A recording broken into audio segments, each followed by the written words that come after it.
Hello friends, Rita सरकार उत्तर प्रदेश की लोक कथा के साथ उपस्थित है। आज की कहानी का शीर्षक है टेसू और झेंझी का प्रेम विवाह। यह तो किसी को नहीं मालूम कि टेसू और झेंझी के विवाह की लोक परंपरा कब से पड़ी, पर यह अनोखी, लोकरंजक और अद्भुत है। परंपरा ब्रजभूमि को अलग पहचान दिलाती है, जो ब्रजभूमि से सारे उत्तर प्रदेश और मध्य प्रदेश के बुंदेलखंड तक गांव-गांव तक पहुंच गई थी, जो अब आधुनिकता के चक्कर में और बड़े होने के भ्रम में भुला दी गई है। इतिहास के पन्नों पर नज़र डालें तो पता चलता है कि यह परंपरा महाभारत के बीत जाने के बाद प्रारंभ हुई होगी, क्योंकि यह लोक जीवन में प्रेम कहानी के रूप में प्रचारित हुई थी। इसलिए यह इस समाज की सरलता और महानता प्रदर्शित करती है। एक ऐसी प्रेम कहानी जो युद्ध के दुखद पृष्ठभूमि में परवान चढ़ने से पहले ही मिटा दी गई। यह महापराक्रमी भीम के पौत्र और घटोत्कच के पुत्र बर्बरिक की कहानी है, जो टेसू के रूप में मनाई जाती है। नाक, कान व मुंह कौड़ी के बनाए जाते हैं, जिन्हें लड़कियां रोज सुबह पानी से उसे जगाने का प्रयास करती है। विवाह के बाद टेसू का सिर उखाड़ने के बाद लोग इन कौड़ियों को अपने पास रख लेते हैं। कहते हैं कि इन सिद्ध कौड़ियों से मन की मुरादें पूरी हो जाती है। विजयादशमी के दिन से शुरू होकर यह शादी का उत्सव यद्यपि केवल 5 दिन ही चलता है और कार्तिक पूर्णिमा को शादी संपन्न हो जाने के साथ ही समाप्त हो जाता है, किंतु हमउम्र बच्चे इसकी तैयारी पूरे साल करते हैं। कानपुर से लेकर झांसी तक और कानपुर से उरई होते हुए इटावा तक और ब्रजभूमि से राजस्थान के कुछ गांवों में होती हुई मुरैना में यह प्रथा घुसती है और भिंड होते हुए दोनों ओर से बुंदेली धरती पर परंपरागत रूप से टेसू गीत गूंजने लगता है। अपने कटे सिर से महाभारत को देखने वाले बर्बरिक की अधूरी प्रेम कहानी को पूरा कराकर भविष्य के नवजोड़ों के लिए राह प्रशस्त करने की ब्रज क्षेत्र में प्रचलित टेसू झांझी की परंपरा को मध्य उत्तर प्रदेश और बुंदेलखंड की धरती सहेज रही है। कहीं बाकायदा कार्ड छपवाकर लोगों को स्नेह निमंत्रण दिया जाता है, तो कहीं आज भी बैंड बाजा के साथ बारात पहुंचती है और टेसू का द्वारचार के साथ स्वागत किया जाता है। कहीं झांझी, कहीं झेंझी, तो कहीं झिंझिया या झूझिया, अलग अलग नाम से जाने जाने वाली इस परंपरा का भाव समान है। टेसू झांझी के विवाह के बाद ही इस क्षेत्र में शहनाई बजने की शुरुआत होती है। ब्रज के घर घर में टेसू झांझी के विवाह की मनाए जाने वाली परंपरा का उल्लास औरैया के दिव्यापुर में भी पालन होता है। यहाँ टेसू झांझी के विवाह में सारी रस्में निभाई जाती हैं। लोग मिलकर टेसू और झांझी तैयार करते हैं। बाकायदा कार्ड छपवाया जाता है। जनाती होते हैं, बाराती होते हैं। बैंड बाजा लेकर टेसू की बारात इलाके में घूमती है और बाराती नाचते हुए झांझी के घर पहुंचते हैं। टेसू का द्वारचार से स्वागत होता है। विवाह की रस्म की जाती है। झांझी के पैर पूजाई होती है। इसके बाद कन्यादान किया जाता है। झांझी की ओर से आए लोग व्यवहार लिखाते हैं। प्रीति भोज भी दिया जाता है। एक दौर था जब गांव में छोटे छोटे बच्चे बच्चियां टेसू झांझी लेकर घर घर से निकलते थे और गाना गाकर चंदा मांगते थे। इसके लिए टेसू झांझी समिति बनाई। हर साल कोई एक परिवार झांझी के लिए जनाती बनता और एक परिवार टेसू की तरफ से बाराती। कुछ इलाकों में शरद पूर्णिमा के दिन बृहद स्तर पर आयोजन होते। गांव, कस्बा, हर जगह आयोजन होता है। ट्रैक्टरों से बारात निकलती है। शहर में रथ व कारों के काफिले की बारात होती है।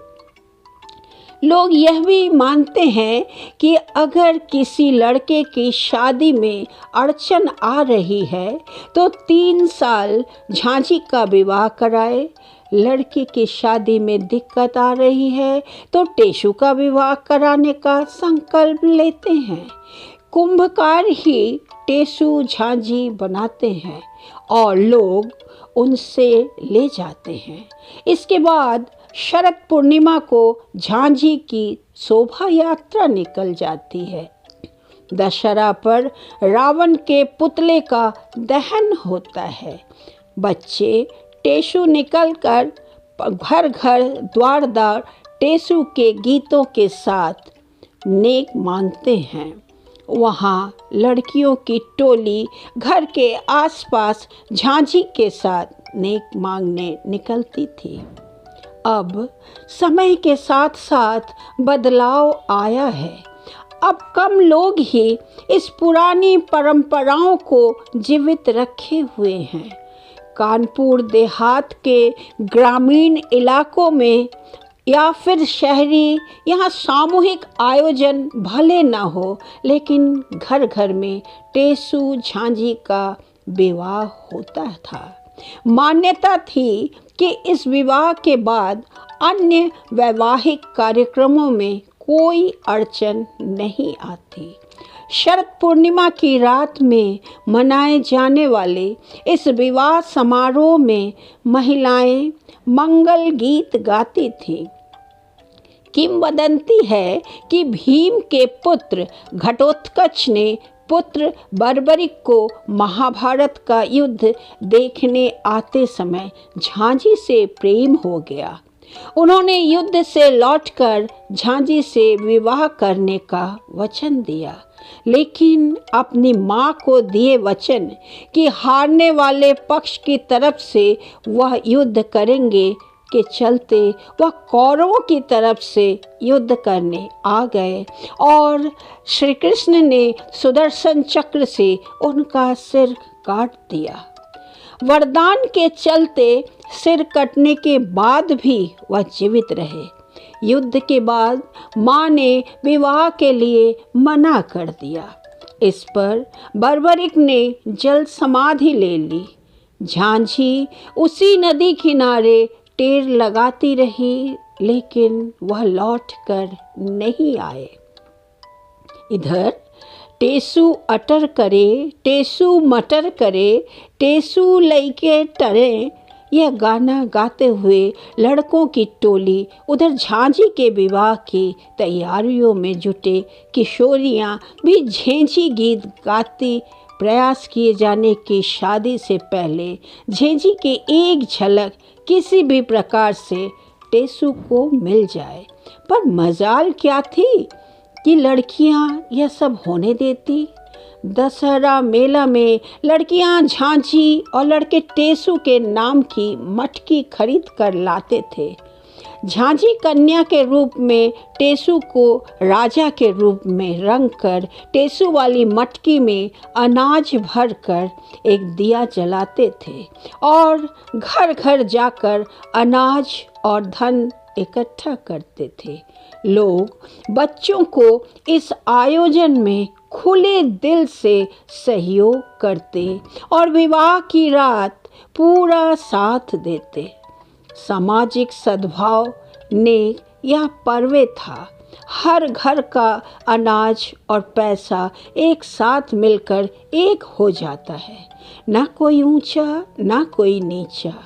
लड़कियों में अजब उल्लास रहता था तो लड़कों में भी। लड़कियों को भी उतना ही सहयोग दिया जाता था जितना लड़कों को। गांव के बड़े लोग शामिल होते थे। कुछ लोग बाराती बनते थे, कुछ लोग जनाती।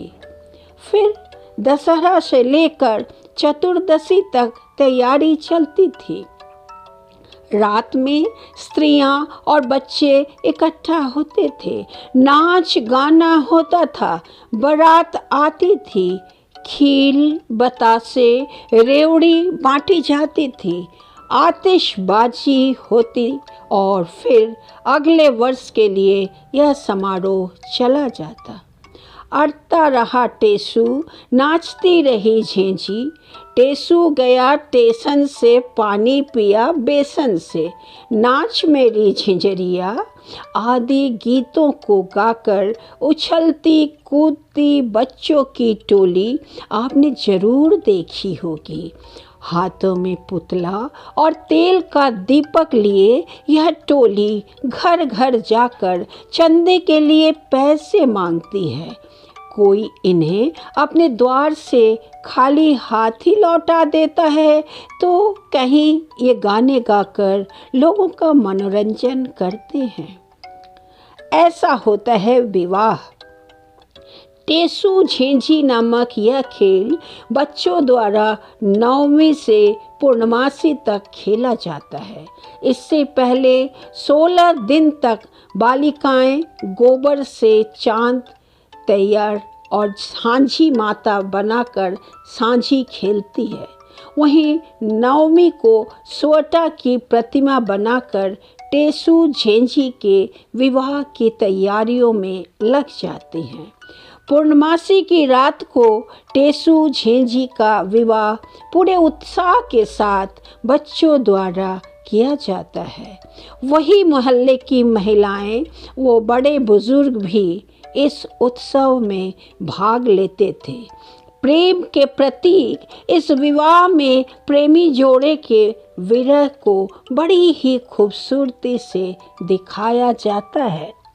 हिंदू रीति रिवाजों के अनुसार लड़के थाली चम्मच बजाकर टेसू की बारात निकालते हैं। वहीं लड़कियां भी शर्माती सकुचाती झिझिया रानी को भी विवाह मंडप में ले आती हैं। फिर शुरू होता है ढोलक की थाप पर मंगल गीतों के साथ टेसू झेंझी का विवाह। 7 फेरे पूरे भी नहीं हो पाते और लड़के टेसू का सिर धड़ से अलग कर देते हैं। वहीं झेंझी भी अंत में पति वियोग में सती हो जाती है। टेसू पर्व भारत के कई प्रदेशों में विजयादशमी के दूसरे दिन एकादशी से पूर्णिमा तक मनाया जाता है। उत्तर प्रदेश, हरियाणा, पंजाब, राजस्थान, गुजरात, बिहार, मध्य प्रदेश के कुछ क्षेत्रों में टेसू और झेंझी का पर्व मनाया जाता है और गीत गाए जाते हैं। गाँव कस्बों में शाम होते ही चांद के निकलने के साथ बच्चों की टोलियां टेसू गीत गाते हुए निकल पड़ती हैं। बालिकाएं सिर पर मिट्टी का छोटा घड़ा या करवा, जिसमें करीब 1 दर्जन छेद होते हैं, जिसे कहीं झुंझिया तो कहीं झांझी कहा जाता है, लेकर निकलती हैं। झुंझिया के भीतर कड़वे तेल का दीपक जलाकर रखा जाता है। लड़कियां नाचते गाते झुंझिया गीत गाते हुए निकलती हैं। टेसू की तरह झुंझिया भी घर घर जाती है और मंगल गीत गाए जाते हैं। चांदनी रात में गांव के खुले स्थान पर गांव भर के बड़े बूढ़े, बच्चे व लड़कियां इकट्ठा होते हैं, जहां पर टेसू राजा और झुंझिया रानी का विवाह कराया जाता है और रात में ही उन्हें गणेश प्रतिमाओं की तरह गंगा में विसर्जित कर दिया जाता है।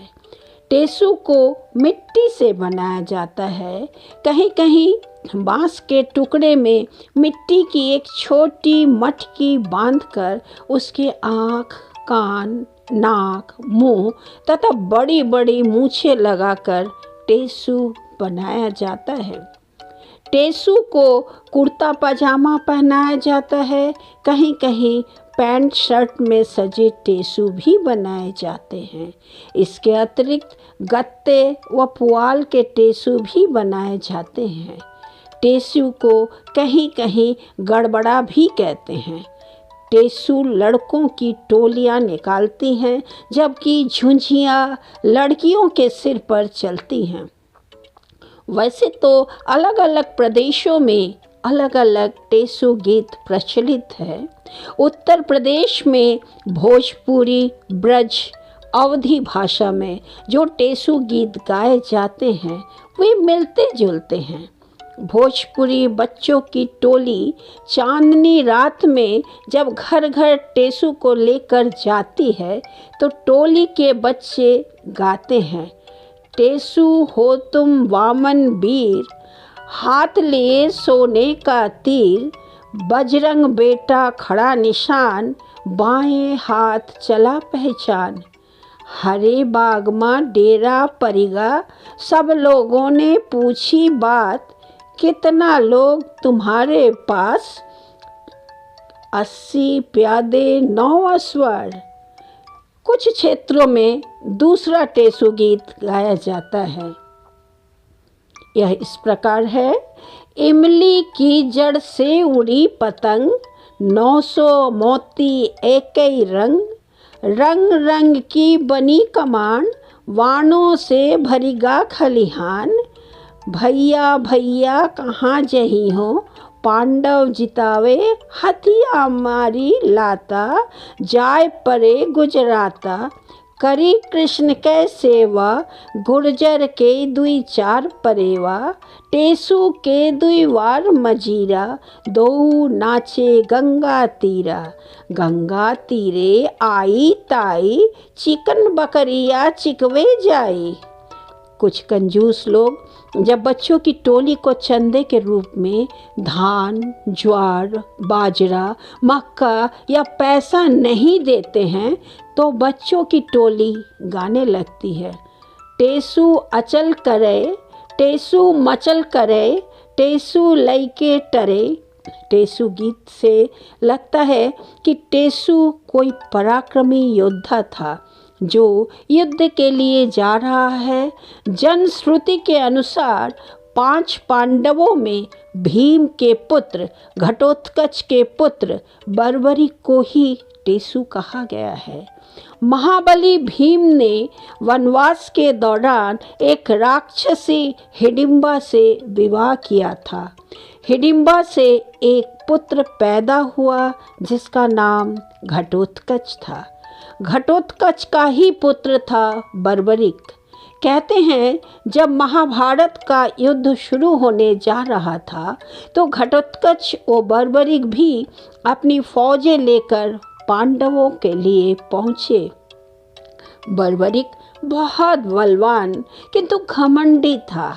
कहते हैं वह युद्ध में शत्रु या मित्र जिसका भी पक्ष कमजोर देखता था उसी की तरफ से युद्ध करने लगता था।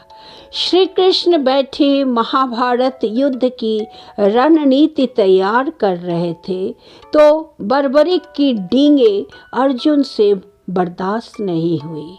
उन्होंने गुस्से में आकर बर्बरिक का सिर काट दिया। बर्बरिक के कटे हुए सिर ने भगवान श्री कृष्ण से प्रार्थना की कि वह उसे ऐसी शक्ति प्रदान करे जिससे वह युद्ध देख व समझ सके। श्री कृष्ण ने उसे दिव्य शक्ति प्रदान की तथा उसके सिर को बांस में टंगवा दिया जहां से वह पूरा युद्ध देख सके। महाभारत का युद्ध 18 दिन तक चला। पांडव विजयी हुए। सभी डींगे हाँक रहे थे कि युद्ध उनके पराक्रम से जीता जा सका है। विवाद बढ़ा तो मामला श्री कृष्ण तक पहुंचा। श्री कृष्ण ने कहा, सारा युद्ध बर्बरिक के सिर ने देखा है, उसी से निर्णय करा लो। पांचों भाई बर्बरिक के पास पहुंचे और निर्णय देने को कहा। बर्बरिक बोला, घमंड बहुत बुरी चीज़ है। यदि मैं घमंड ना करता तो मेरी यह हालत न होती। अब आप मेरा विवाह व अंतिम संस्कार कर मेरी आत्मा को शांति प्रदान करें। युधिष्ठिर बोले, तुम्हें उपदेश देने के लिए नहीं, निर्णय सुनाने को कहा गया है। निर्णय करो। तो सुनो, बर्बरिक बोला, तुम लोगों के पराक्रम से नहीं, युद्ध कृष्ण की नीति से जीता जा सका है। तुम नाहक अपने बल पर इतरा रहे हो। कहते हैं कि यही बर्बरिक बाद में टेसु के नाम से जन जन में लोकप्रिय हुआ और लोक जीवन में रच बस गया। आज भी गांवों कस्बों में बच्चे, किशोर, युवा टेसु की आकृति मूर्ति बनाकर टेसु यात्रा निकालते हैं और गीत गाते हैं। लड़कियां जगमगाती झुंझियां निकालती है और घर घर जाकर गीत गाती हैं। मेरी झुझिया और मांगे, चाउर मांगे, 16 श्रृंगार मांगे, बाँह भरे की चूड़ी मांगे, दोनों पक्की बिछिया मांगे, नई नई घाघरिया मांगे। मेरी झुझिया चली है सुहाग नारे सुबना, मेरी झुझिया का पूजो आप नारे सुबना। कई स्थानों पर अलग अलग गीत है।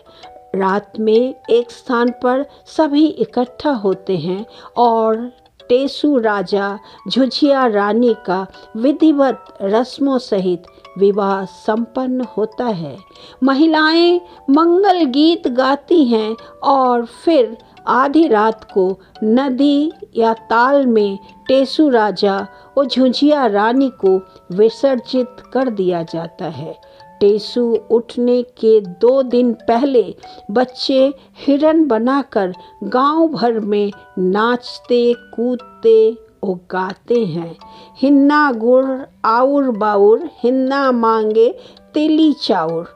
अगले दिन एक बच्चा अपने शरीर पर नीम के पत्ते बांधकर भालू बनता है और घर घर जाकर नाच दिखाता है।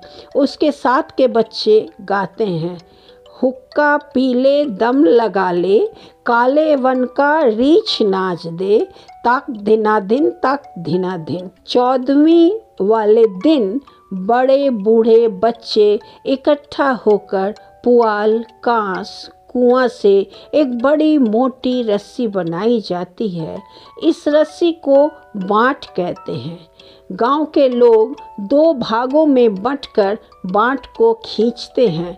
जिसके हिस्से में बड़ा टुकड़ा टूटकर आता है वह विजेता होते हैं। इसे बाँटा चौदस कहते हैं। मध्य प्रदेश व गुजरात की कथा अनुसार टेसू और झांझी की प्रेम कथा मशहूर लोक कथा है, जो आज भी परंपरा के रूप में होती है। मध्य प्रदेश में कुछ क्षेत्रों में झांझी को गड़बड़ा कहते हैं। दशहरा से लेकर दीपावली तक टेसू पर्व मनाया जाता है। क्वार माह सितंबर अक्टूबर के शरद ऋतु की सुहावनी चांदनी रात में गांव-गांव में टेसू पर्व मनाया जाता है। कहते हैं टेसू भीम का पुत्र तथा चंबल क्षेत्र का शासक था। बहुत पराक्रमी था। जो सेना हारने लगती वह उसी की तरफ लड़ता है। यह बात पांडवों के हितै से श्री कृष्ण को पता चली तो उन्होंने सोचा कि अगर कौरवों की हारती सेना को टेसू की मदद मिल गई तो पांडवों को विजय श्री मिलना मुश्किल होगी। उन्होंने महाभारत युद्ध देखने आ रहे टेसू से एक वृद्ध ब्राह्मण के भेष में दान में उसका सिर मांग लिया। टेसू ने सिर दान में दे दिया, किंतु शर्त रखी कि वह पूरा महाभारत संग्राम किसी ऊंचे स्थल से देखेगा। युद्ध समाप्ति पर अपनी प्रेमिका गड़बड़ा झांझी रानी से शादी करेगा। कृष्ण ने उनकी दोनों इच्छाएं पूरी की। ऊंचे बांस पर टंगे टेसू के सिर ने 18 दिन युद्ध देखा और फिर शरद पूर्णिमा की रात में झांझी से शादी कर दोनों ने एक साथ प्राण त्याग दिए। यह थी टेसू और झांझी की कथा। धन्यवाद।